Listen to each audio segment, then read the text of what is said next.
Andrei has been sitting in this big bathtub for 3 days, and he'll stay here for 4 more.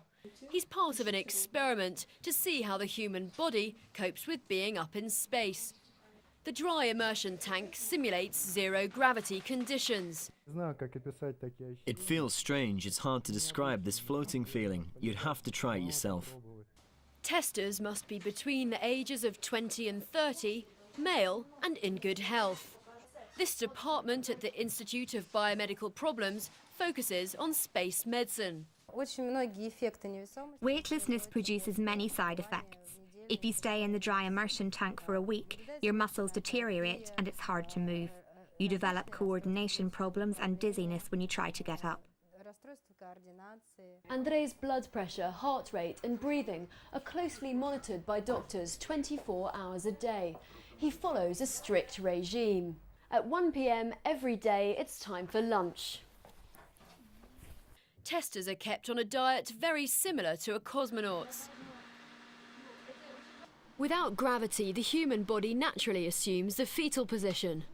The first sign of deterioration is in the legs.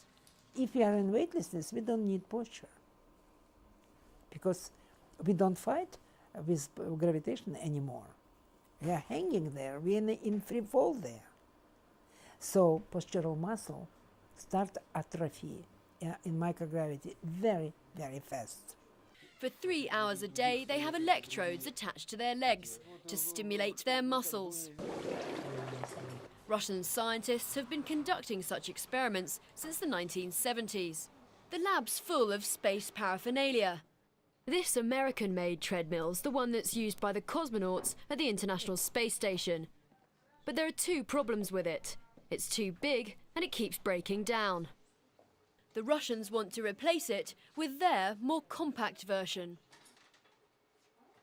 The research conducted in this lab aims to improve life for cosmonauts spending prolonged periods of time in zero gravity. Jessica Lemazurier, Russia Today, Moscow.